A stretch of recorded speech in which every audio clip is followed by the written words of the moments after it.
주말만 기다리며 일하는 사람, 시키는 대로 일하는 사람, 업무 지침만을 따지는 사람, 안전한 길만 가는 사람, 이렇게 고분고분하게 말 잘 듣는 무리는 이제 아무런 도움이 되지 못한다. 사회가 원하는 건 대체 불가한 사람. 세스 고딘의 책 린치피는 이런 사람을 주목합니다. 안녕하세요. 감각적인 시스템 설계자 노말입니다. 저는 대기업 10년차 직장인입니다. 회사를 다니다 보면 간혹 한 번씩 진짜 일잘러를 만날 때가 있어요. 이 사람들이랑 무슨 일을 하게 되면은 마음이 되게 편해요. 왜냐면 업무상 빵꾸가 날 염려가 없고 일 처리가 깔끔하니까 나도 스트레스를 안 받거든요. 같이 일하고 싶은 사람, 이 사람이 이 조직에 없으면 안 되겠다라고 하는 그런 사람. 오늘은 그런 사람이 되는 비결을 린치핀이라는 책과 엮어서 정리해 보았습니다. 여러분, 내가 없으면 회사가 잘 굴러가나요? 내가 일주일간의 휴가로 자리를 비우게 되어도 회사에서 나를 필요로 하는 사람이 없다면, 심지어 내가 당장 그만두어도 한 일주일이 있으면 내 업무가 금방 메꿔진다면, 우리는 굉장히 허탈하면서도 마음속 한구석이 불안해질 거예요. 누구나 나를 대체할 수 있다는 말이니까요. 기업이나 조직은 피고용인을 사람이 아니라 거대한 기계의 부품, 즉 쉽게 갈아 끼울 수 있는 톱니바퀴로 만들고 싶어 합니다. 거대 기업일수록 쉽게 교체될 수 있는 노동력으로 가득 채워지는데요. 세스 고딘은 시키는 대로 일을 하고 정기적인 급여를 받는 조직을 공장이라고 칭합니다. 보편적인 교육제도, 무상교육의 도입은 우리 사회가 작동하는 방식에 엄청난 변화를 가지고 왔는데요. 이는 우리 생활을 바꾸려는 의도적인 시도였고 결국엔 성공했습니다. 우리는 지난 몇 년 동안 공장 노동자로 훈련을 받아왔어요. 왜냐면 그게 회사 관점에서는 효율적이었으니까요. 하지만 어느 조직에서든 대체 불가한 사람은 있습니다. 책에서는 그런 사람을 린치핀이라고 부르고, 그런 린치핀, 일잘러가 되는 방법 10가지를 정리했습니다. 1. 문제를 해결하는 사람이다. 내가 회사 대표라고 생각을 해보세요. 상황이 여의치가 않아서 직원 4명 중에서 1명을 해고해야 합니다. 3명은 열심히 일하고 나머지 1명은 그럭저럭 일하는데 문제 해결 능력이 월등히 뛰어나요. 먹통이 된 컴퓨터를 고치고 화난 고객을 진정시키고 팀원 간의 분위기도 띄워줍니다. 누가 가장 잘릴 위험이 없을까요? 엄밀히 따지면 문제 해결은 공식적인 업무가 아닙니다. 사람들은 어쩔 줄 몰라 하거나 내일이 아니라고 모른 척 하는데, 린치핀은 문제 그 속에 들어가서 어떻게든 해결하려고 합니다. 실제로 제가 봤던 일잘러들은 어떤 문제 상황을 맞닥뜨리면 그것을 해결하기 위해서 집요하게 문제를 파고드는데요. 유관부서 팀장님을 직접 찾아가서 요청하기도 하고, 외근 중에도 틈틈이 메일 확인을 하면서 처리를 하고, 협력사에게도 빠르게 문제 상황을 전달을 해서 풀기도 합니다. 그리고 해결하기 전에는 몇 시간이고 자리에서 일어나지를 않아요. 그걸 지켜보고 있자면 그 성실함에 놀라울 정도고 결국에 인정하게 되더라고요. 이 사람의 마음을 바꾸는 예술을 쓴다. 사람과 사람 사이에 상호작용에서 일어나는 예술은 일잘러들의 공통 항목입니다. 화난 고객을 진정시키는 예술, 회의를 매끄럽게 중재하는 예술, 상사에게 보고를 하는 예술, 직원 간의 즐거운 분위기를 이끄는 예술, 디자이너 개발자와 소통하는 예술 등이 해당됩니다. 우리가 흔히 생각하는 일잘러는 혼자서 일을 잘 해내는 사람만을 뜻하지는 않을 건데요. 어떤 일이든 혼자서 해낼 수 있는 일도 많이 없거니와 사람들이 각자 잘하는 부분을 맡아서 완성시킨 결과물이 더 완성도가 높아지는 것은 당연한 결과입니다. 물론 사람을 대하는 일은 쉽지 않습니다. 그거는 누구에게나 어려운 일이에요. 어떻게 보면은 내가 이런 일까지 신경을 쓰고 챙겨야 해? 이거는 내 업무가 아닌데? 라고 생각되는 부분도 있을 거예요. 단순하게 솔루션을 안내하는 거에서 끝나는 게 아니고, 고객이 가질 수 있는 궁금증을 먼저 챙겨준다든지, 상사에게 형식적인 보고를 하는 것에서 끝나는 게 아니고 추가 질문이 나올 만한 상황을 미리 챙겨서 즉시 답을 준다든지, 아무도 먼저 나서지 않는 팀 워크숍 준비를 먼저 기획해 볼 수도 있습니다. 3. 선물을 준다. 상사가 나에게 보고서를 작성해서 오라는 업무 지시를 내렸어요. 원래 써오던 양식에 맞춰서 무난무난한 보고서를 쓴다면 그건 그냥 내 일을 했다 정도입니다. 그런데 내가 기대 수준보다 훨씬 더 큰 노력을 기울이고 내용도 알차고 보기에도 깔끔한 그런 보고서를 만들었어요. 그러면 그것은 선물이 된다라고 작가는 말합니다. 예전에 어느 상무님이 하신 이야기 중에 자기는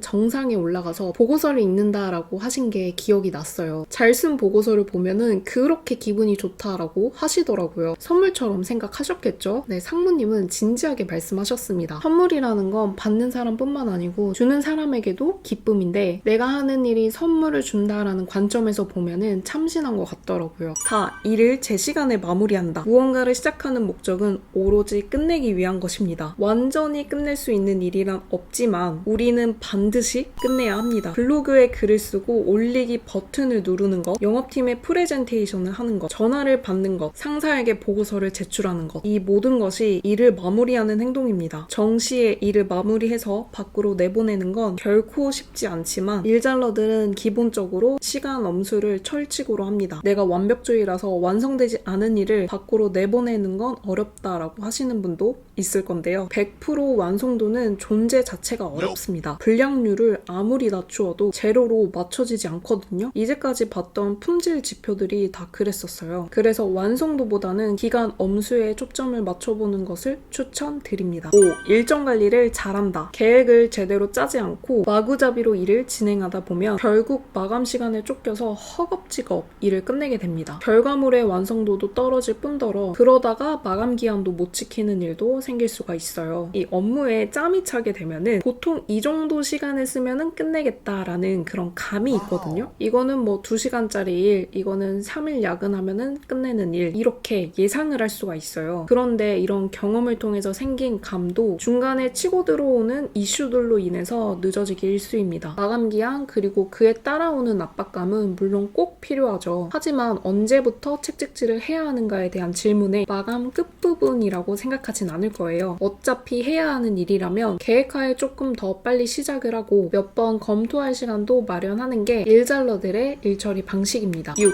필요한 만큼의 협동을 한다. 협업을 할 때는 많은 사람들과 하는 게 결코 좋은 것은 아닙니다. 프로젝트에 관련이 없는 사람들이 자꾸 들어오게 되면은 굴러가는 조직의 크기가 이렇게 커지게 되다 보니까 일의 의사결정도 늦어지고 움직임이 둔해집니다. 이런 협동의 문제를 해결할 수 있는 방법이 2가지가 있는데요. 첫 번째, 프로젝트도 그렇고 회의도 그렇고 사람의 수는 제한되어야 합니다. 진짜 필요한 사람들만 들어오게 하고 그 외의 사람들은 배제해야 합니다. 둘, 프로젝트의 책임을 한 사람, 린치핀에게 맡깁니다. 2사람에게 공동 책임을 주거나 위원회를 만들어서 이끌어서는 안 됩니다. 한 사람이 모든 것을 결정해야 합니다. 7. 불편함을 자처한다. 익숙한 길에서 벗어나서 불편한 것을 일부러 찾는 것은 자연스럽지 않습니다. 하지만 꼭 필요한 일이에요. 저항은 편안한 것을 찾고 싶어 하고 숨고 싶어 합니다. 책에서는 도마뱀뇌가 작동한다라고 표현을 하는데요. 이때의 신호를 몇 개 예시로 들어볼게요. 나는 얼마나 해당되는지 한번 봐보세요. 새로운 기술을 배우는데 전혀 흥미가 없다. 마감에 신경 쓰지 않는다. 늑장 부린다. 완벽하지 않으면 내보낼 수 없다고 고집한다. 동료들의 업적을 과도하게 비판하는 반면에 자신의 일에는 터무니없이 관대하다. 강박적으로 데이터를 모으는데 시간을 쏟는다. 이에 반해 불편함은 참여와 변화를 이끌어냅니다. 불편함은 다른 사람들은 하고 싶지 않아 하는 것을 한다는 것을 뜻하는데요. 누군가는 조직 문화 개선을 위해서 워크숍을 기획합니다. 업무 프로세스를 간결하게 다듬고 반복되는 단순 작업을 자동화시킵니다. 모든 사람이 볼 수 있도록 데이터 통계 화면을 만들어 둡니다. 이런 불편함을 견디고 얻는 효과는 뭘까요? 한 사람의 개선 활동이 10사람의 업무량을 줄여줄 수 있습니다. 줄여진 시간을 합치면 100시간, 300시간, 1000시간까지 단축시킬 수 있습니다. 실제로 회사에서 업무 개선 프로젝트, 자동화 프로젝트 이후에 그 성과를 측정하는 방법이에요. 한 사람이 불편함을 자처해서 시작한 업무가 회사에게도 너무 좋지만 같이 업무를 하는 입장에서도 엄청 고마운 존재가 됩니다. 8. 하지 않는다. 일을 완수하기 위해서는 수많은 일을 하지 않음으로써 할 수 있습니다. 여기서 수많은 일들이란 바쁘기만 하고 성과 없는 업무, 지금 당장에 할 필요가 없는 업무들을 뜻합니다. 쓸데없는 회의 참석하지 않기, 출퇴근 시간 줄이기, 메모하지 않기, 이것들은 작가가 의도적으로 완수해야 하는 일에 집중하기 위해서 여타 다른 일들을 하지 않기로 한 것들입니다. 프로젝트를 완수하기 위해 도움이 되는 3가지 방법입니다. 첫 번째가 작은 프로젝트 단위로 쪼개고요. 2번째는 완수하는 데 도움이 되는 매일 임무들을 3가지 설정을 합니다. 3번째는 매일 1시간 동안 그것만 합니다. 이렇게 하면은 다른 10시간보다 훨씬 더 생산적일 수 있습니다. 9. 자신의 분야에서 깊은 지식을 제공한다. 전문 지식만 가지고는 꼭 필요한 사람이 되지는 않습니다. 영리한 결정과 헌신이 결합이 되어야지 변화를 만들어낼 수 있는데요. 어떤 분야가 되었든 내가 정말로 특출난 전문가가 아닌 이상은 나보다 잘하는 사람은 얼마든지 있다고 생각을 생각을 합니다. 그런데 다른 사람과 비교해서 차이를 만들어낼 수 있는 건 그거를 어떻게 보여줄지, 그리고 얼마나 더 넓은 마음으로 베풀어줄 수 있는지가 그것을 결정하는 것 같습니다. 그래서 이렇게 유튜브를 통해 사람들에게 시간관리, 직장생활, 재테크 팁을 공유하는 것도 그런 연장선인 것 같아요. 회사도 마찬가지입니다. 제 동생이 그러길 회사에서 사수가 업무를 빨리 끝내는 방법을 가르쳐주지 않아서 진행이 더디다 라고 하더라고요. 자신의 기술이 경쟁력이라고 생각을 해서 이거를 꽁꽁 싸매서 동생에게 가르쳐주지 않는다라고 하더라고요. 아마도 동생을 경쟁자라고 생각을 하는 것 같았어요. 저는 그 말을 들으면서 굉장히 안타깝다라는 생각이 들었습니다. 어차피 동생도 알게 될 거고 결국에 사수분 자신도 일을 빨리 끝낼 수 있게 될 건데 후배에게까지 배움을 너무 아끼려고 하는 게 뭔가 참 안타깝더라고요. 지식을 나누는 건 내가 가지고 있는 지식이 줄어드는 게 아니고 더 커진다라고 생각을 해야 될 것 같아요. 10.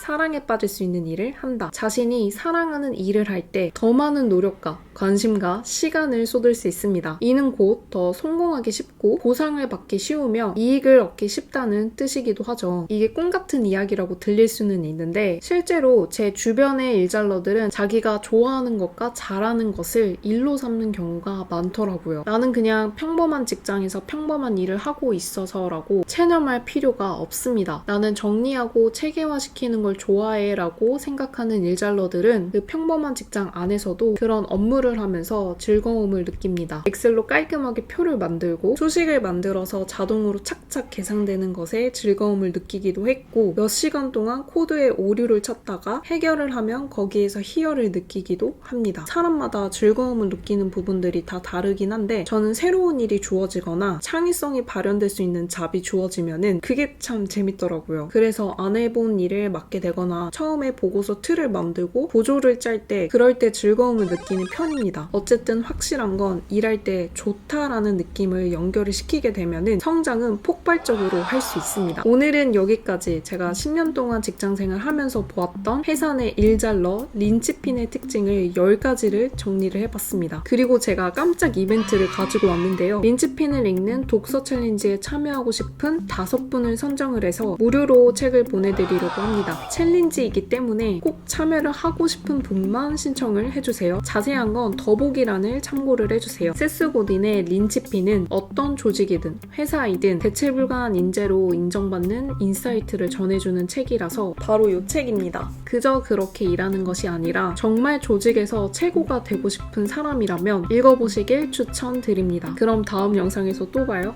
안녕.